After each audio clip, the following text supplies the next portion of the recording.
Hello, everyone. So, this is going to be a special video covering the topic of the names Jesus and Immanuel. Now, there's some controversy surrounding this name, and it's one question that it gets brought up by unbelievers or those whose understanding of scripture is still that of a child, and therefore they end up twisting the words of the gospel and just confusing it. So, you guys ever have been asked why is it that in the Gospel of Matthew we are told that the birth of Jesus and the naming of Jesus is a fulfillment of the prophecy of Isaiah, where the boy will be called Immanuel. So let's read the verses in context here, starting in Matthew chapter 21, verses 21 to 23. We read, "And she shall bring forth a son, and thou shalt call his name Jesus, for he shall save his people from their sins. Now all this was done that it might be fulfilled which was spoken of the Lord by the prophet, saying, Behold, a virgin shall be with child, and shall bring forth a son, and they shall call his name Immanuel, which being interpreted is God with us." So this is the angel speaking with Mary, or excuse me, speaking with Joseph, and at this time, Joseph finds out that Mary is pregnant, and he clearly knows that the child isn't his, and he's not sure what to do. And the angel tells him in the in the verse 20, "But while he thought on these things, behold, the angel of the Lord appeared unto him in a dream, saying, Joseph, thou son of David, fear not to take unto thee Mary thy wife, for that which is conceived in her is of the Holy Ghost." So Joseph is being reassured that Mary did not commit adultery, and that she has remained faithful, and that her conception and her pregnancy is a miraculous one. For God is the one who placed the child in her womb. So, how do we reconcile this? Because when we go back to Isaiah, this is the exact prophecy that's being spoken of. So, in Isaiah 7, verse 14, we read, "Therefore the Lord himself shall give you a sign. Behold, a virgin shall conceive and bear a son, and shall call his name Immanuel." Now, if we just take that, you know, and run with it, oh yeah, it seems like we have a case and that there's a glaring contradiction. However, when we start at the beginning of chapter 7 in Isaiah, we get the full picture. "And it came to pass in the days of Ahaz the son of Jotham, the son of Uzziah, king of Judah, that Rezin the king of Assyria and Pekah the son of Remaliah, king of Israel, went up toward Jerusalem to war against it, but could not prevail against it. And it was told the house of David, saying, Syria is confederate with Ephraim, and his heart was moved, and the heart of the people, as the trees of the wood are moved with the wind. Then said the Yahweh unto Isaiah, Go forth now to meet Ahaz, thou and Shear Jashub thy son, at the end of the conduit of the upper pool in the highway of the fuller's field. And say unto him, Take heed and be quiet, fear not, neither be faint-hearted, For the two tails of these smoking firebrands, for the fierce anger of Rezin with Syria and of the son of Remaliah. Because Syria, Ephraim, and the son of Remaliah have taken evil counsel against thee, saying, Let us go up against Judah and vex it, and let us make a breach therein for us, and set a king in the midst of it, even the son of Tabael. So, just a quick pause. We see here that Isaiah has a son, so it's clear that he also has a wife as well. So, his son's name is Shear Jashub. Okay, so let's continue reading from verse 7. Thus saith the Lord Yahweh, It shall not stand, neither shall it come to pass, for the head of Syria is Damascus, and the head of Damascus is Rezin, and within 65 years, 65 years, shall Ephraim be broken, that it be not a people. So now here we know why, just a side note, we know why Ephraim is not counted among the 144,000 in the book of Revelation. Because Ephraim teamed up with Syria and Damascus to fight against the kingdom of Judah. So because of that, they were broken and they ceased to be a people. Continuing on, and the head of Ephraim is Samaria, and the head of Samaria is Remaliah's son. If ye will not believe, surely ye shall not be established. So this is Isaiah passing on God's message to King Ahaz. Moreover, the Yahweh spake again unto Ahaz, saying, Ask thee a sign of Yahweh thy God. Ask it either in the depth or in the height above. But Ahaz said, I will not ask, neither will I tempt Yahweh. And he said, Hear ye now, O house of David. Is it a small thing for you to weary man? But will ye weary my God also? Therefore the Lord himself shall give you a sign. Behold, a virgin shall conceive and bear a son, and shall call his name Immanuel. So, another pause here. Now we have the picture in context, or in full view. So during the time that this prophecy was spoken, King Ahaz was being besieged and made war against by Remaliah and Ephraim and Pekah, okay, and the Syrians. So at this time, King Ahaz is afraid and he's wondering, oh, what am I gonna do? He's like bowing down like a coward. And God sends Isaiah to tell King Ahaz, hey, don't worry, I'm gonna be with you. You're not gonna lose this war. And within 65 years, all of your enemies are gonna be vanquished. And God sends Isaiah to speak with Ahaz and ask King Ahaz. He tells Isaiah to ask King Ahaz, ask of me any sign that you want to be seen in order to confirm that my word will be kept.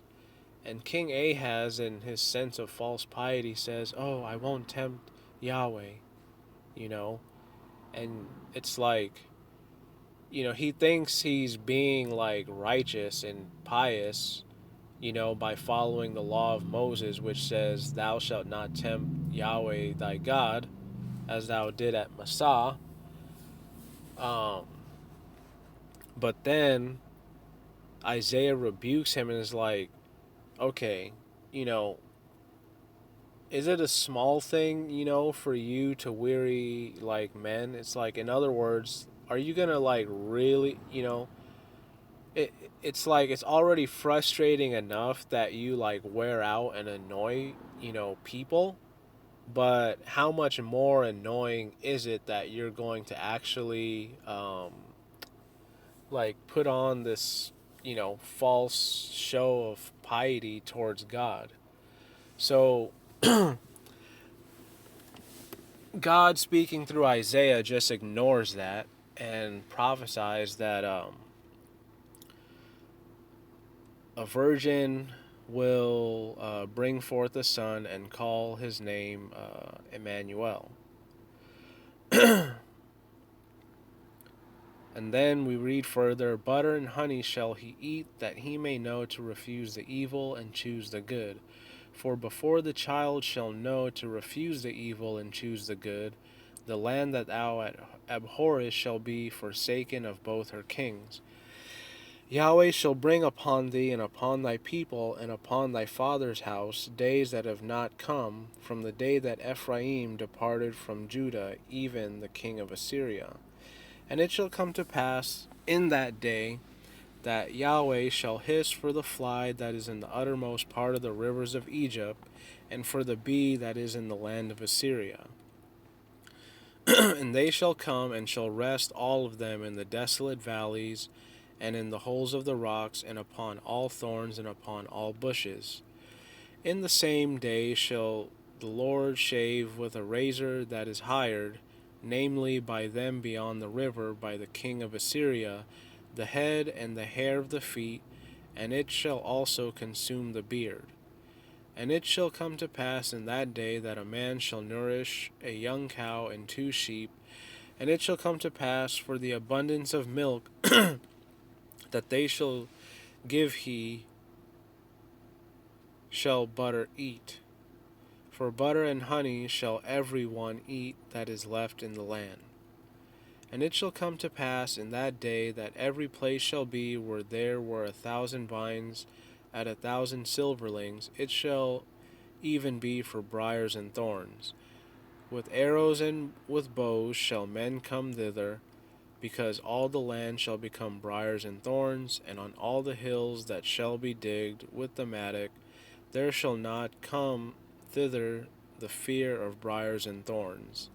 But it shall be for the sending forth of oxen and for the treading of lesser cattle.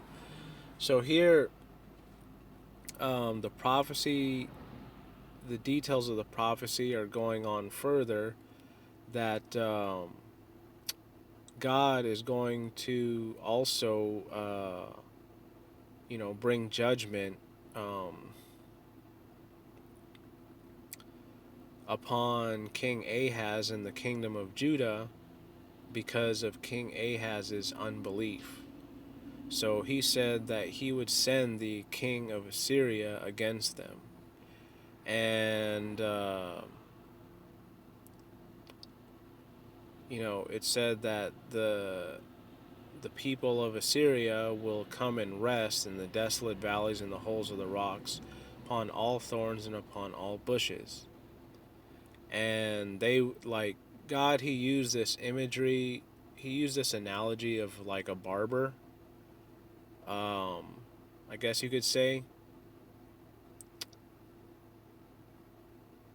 Well, not guess, but yes, he uses this analogy of a barber because that's what it means by the Lord shall shave with a razor that is hired. So obviously you can't hire a blade, a knife.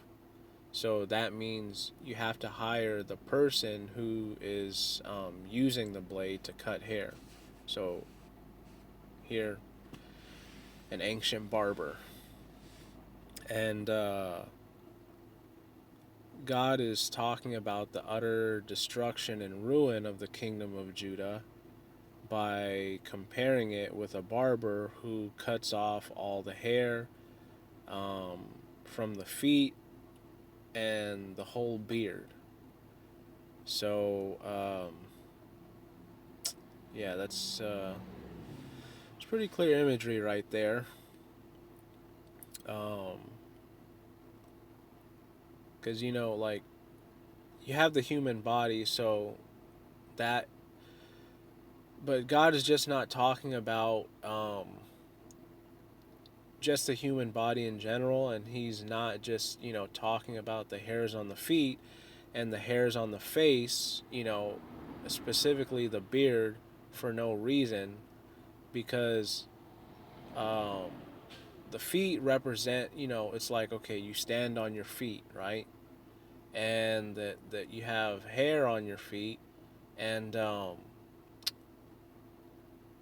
the hair represents like the stability and the power, you know, that the kingdom of Judah possesses, and that's going to be, gotten rid of. And then the beard is like the beard is on the head, so that represents like the glory and the prestige that the kingdom of Judah has. So that'll be taken from them, just like a barber would thoroughly clean and not thoroughly clean, thoroughly shave off the beard of a man's face and the hair of a man's foot. So, in other words, because like when we shave, it's like it's to clean up and to remove like the stuff that we don't desire anymore off, right? So that's why God is giving this imagery here, this using this analogy of the barber. Um, and it also says that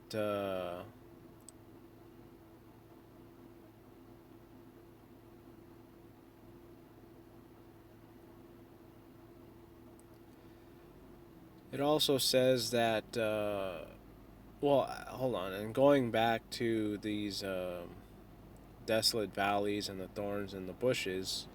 Um,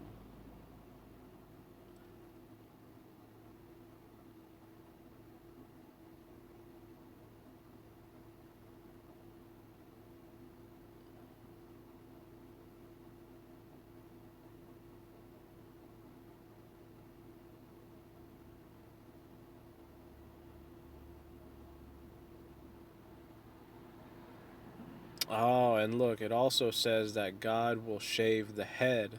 So it's not just the beard. It says also consume the beard and the hair of the feet and the hair on the head. Oh, wow. That's even stronger imagery because, okay, when you actually go back to, that's actually pretty deep. So, wow. God is going to essentially cleanse King Ahaz of his sin and unbelief. Um, because this shaving of the hair of the head, the hair of the feet, and the beard, um, you read of that in the law of Moses, where when a person is found with leprosy and is deemed unclean, uh, they're to separate themselves for 7 days, and then the priest is supposed to check on them. And so, um, especially if the leprosy is found in the hair, because the priest was instructed to like check the beard if it was like an odd color, or check the hair if it was an odd color. And so the person was supposed to separate themselves for 7 days, and then when the person was deemed clean according to the law given to Moses, that person was to shave off all the hair of their head and of their body, and they were supposed to clean themselves. And then I believe after they separate themselves for 7 days, they would be deemed clean. So here, wow, that's actually powerful imagery. So God is like using the analogy of a barber, and at the same time drawing from the law of Moses, because um, the unbelief of King Ahaz, God is deeming him like unclean in his sight, and so God is saying, oh, he's going to clean him up. um, by using the Assyrians. Wow. So, also during this time, there's supposed to be an abundance of milk and butter and honey for everyone that is left in the land. Oh, interesting. Okay. So, anyways, continuing with our reading uh, in chapter 8, now we can begin to see that this is indeed speaking of Isaiah's wife giving birth. Moreover, Yahweh said unto me, Take thee a great roll, and write in it with a man's pen concerning Maher Shalal Hashbaz, which literally translates to, In making speed to the spoil he hasteneth the prey, or make speed to the spoil he hasteneth the prey. So what does that mean? Well, we'll keep reading. And I took unto me faithful witnesses to record Uriah the priest and Zachariah the son of Jeberechiah. So here, God is ready to, before the prophecy is fulfilled, God tells Isaiah, okay, take a roll and write in it with a man's pen concerning Maharshalal Hashbaz. So he, or in making speed to the spoil, he hasteneth the prey. So who is this person? And anyways, Isaiah follows God's instructions and he records the name of Uriah the priest and Zachariah. So there, again, God is keeping in with his own law, using 2 or 3 witnesses to confirm the truth of every matter. And then in verse 3, we read, And I went unto the prophetess, and she conceived and bare a son. Then said Yahweh to me, Call his name Maher Shalal Hashbaz. So Isaiah went to his wife, and she had a son, and God told Isaiah to give this name to his son. Why is this? For before the child shall have knowledge to cry, My father and my mother, the riches of Damascus and the spoil of Samaria shall be taken away from the king of Assyria. So God is clearly, not giving names just for the sake of naming babies. They represent things that are going to happen. Then the Yahweh spake also unto me again, saying, For as much as this people refuseth the waters of Shiloah that go softly, and rejoice in Rezin and Remaliah's son, now therefore, behold, the Lord bringeth up upon them the waters of the river, strong and many, even the king of Assyria and all his glory, and he shall come up over all his channels, and go over all his banks. And he shall pass through Judah, he shall overflow and go over, he shall reach even to the neck, and the stretching out of his wings shall fill the breadth of the land, O Immanuel. So here, we see the name Immanuel used a second time. And it's in reference to the son that was just born to Isaiah and his wife. Okay? Just remember, verse 3, it says that Isaiah went unto the prophetess, she conceived and bare a son. At that time, God told Isaiah to name their son Maher Shalal Hashbaz. And then God continues to speak about what is going to happen during the days of this child. Okay, and God is saying specifically, before the child, i.e., Maher Shalal Hashbaz, shall have knowledge to cry, My father and my mother, the riches of Damascus and the spoil of Samaria shall be taken away before the king of Assyria. Okay, so God is telling Isaiah, before your son knows how to say mommy and daddy, all of the riches and the spoil of Samaria are going to be taken away by the king of Assyria. And then God continues speaking and saying that, for as much as this people refuseth the waters of Shiloah that go softly, and rejoice in Rezin and Remaliah's son.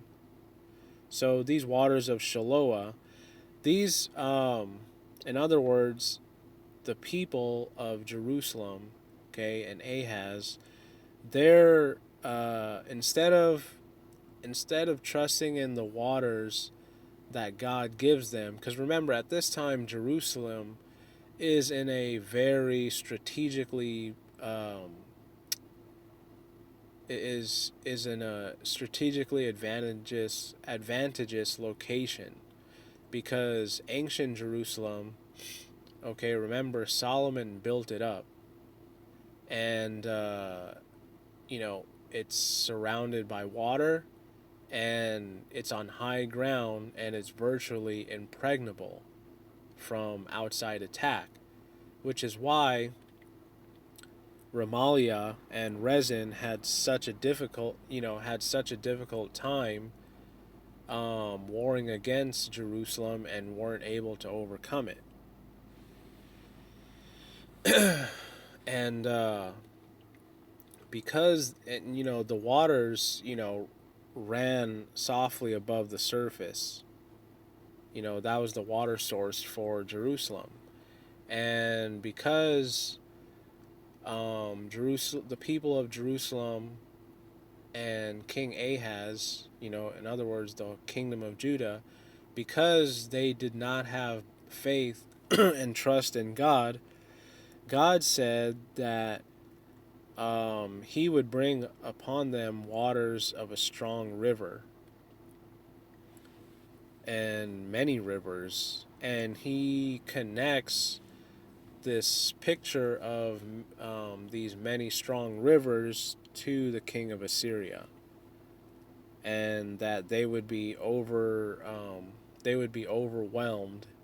and the flood, or the army of Assyria, would reach up to the neck of a person. So that's how deep in trouble they would be. So God wouldn't completely do away with the kingdom of Judah, but he would definitely, get them up to their neck in trouble.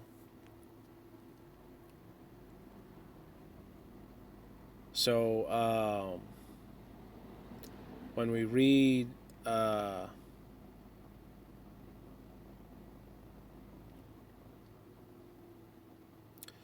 in verse 8, okay, the king of Assyria, God is saying, and he shall pass through Judah, so he is the king of Assyria, shall pass through Judah, he shall overflow and go over, he shall reach even to the neck, and the stretching out of his wings shall fill the breadth of thy land, O Immanuel. So Immanuel is the son which was prophesied in 7 verse 14, okay, that Isaiah would have. So the son was given two different names, Immanuel, meaning God with us, and Mashar Shalal Hashbaz, okay, which means in making speed to the spoil, he hasteneth the prey. Alright? So, in other words, during the time of Immanuel's birth, God would hasten the king of Assyria to the spoil, or the prey, which were the riches of Damascus, and the spoil of Samaria. So God is like on point here. He's very specific. And he calls the land of Judah as belonging to Immanuel. Okay? So that, you couldn't get any clearer than that. And we see that being fulfilled also when King Nebuchadnezzar destroys Jerusalem and the temple, and then Christ, many years later, as we read in Matthew, he's born. So the purpose of his birth is to save his people from their sins. And this was all done that it might be fulfilled which was spoken of the Lord by the prophet, saying, Behold, a virgin shall be with child. So the virgin was not Isaiah's wife. The virgin was Mary. And we know that clearly because she conceived without knowing a man. Okay? Because here it says, Now the birth of Jesus Christ was on this wise, when as his mother Mary was espoused to Joseph, before they came together, she was found with the child of the Holy Ghost. Before they came together, before they had sex. Okay? So, and that's not saying that they had sex after, it's just emphasizing that they had not had sex. Okay? And I mean, you couldn't get any clearer than this, because here this was all done because Isaiah was a type of Joseph, his wife was a type of Mary, and their son Immanuel was a type of Christ. So we see that Jesus is called Jesus because he was to save mankind from their sins. And that is how we would know that God is with us, God is with his people. So there's no contradiction here. Again, it's just when we don't read these things in their proper context and don't take time to break them down, it can easily be misconstrued, and we can end up like coming to a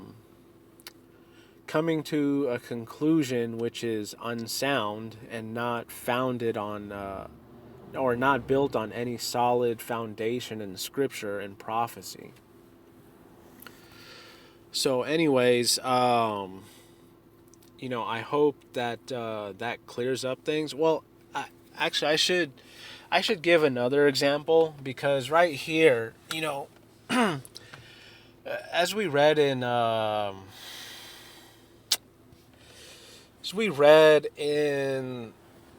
the book of Isaiah, Isaiah's son received two different names, and that's really not an uncommon thing, because when you turn to the story of King Solomon,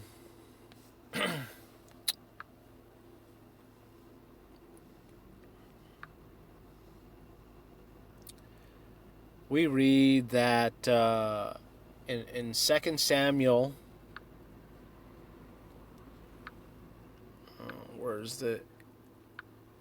in 2 Samuel 12, verse 24, it says that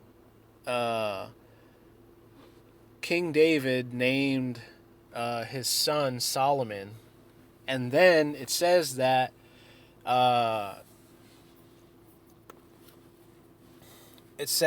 Nathan the prophet named Solomon Jedediah. So is that a contradiction? I mean, how come we don't read anywhere else except here of King Solomon being called Jedediah? The explanation is that the name was given by God. Okay, so Jedediah literally translates to beloved of Yahweh, beloved of the Lord. So we already know the word Solomon means peace because it comes from shalom. So peace is beloved of Yahweh.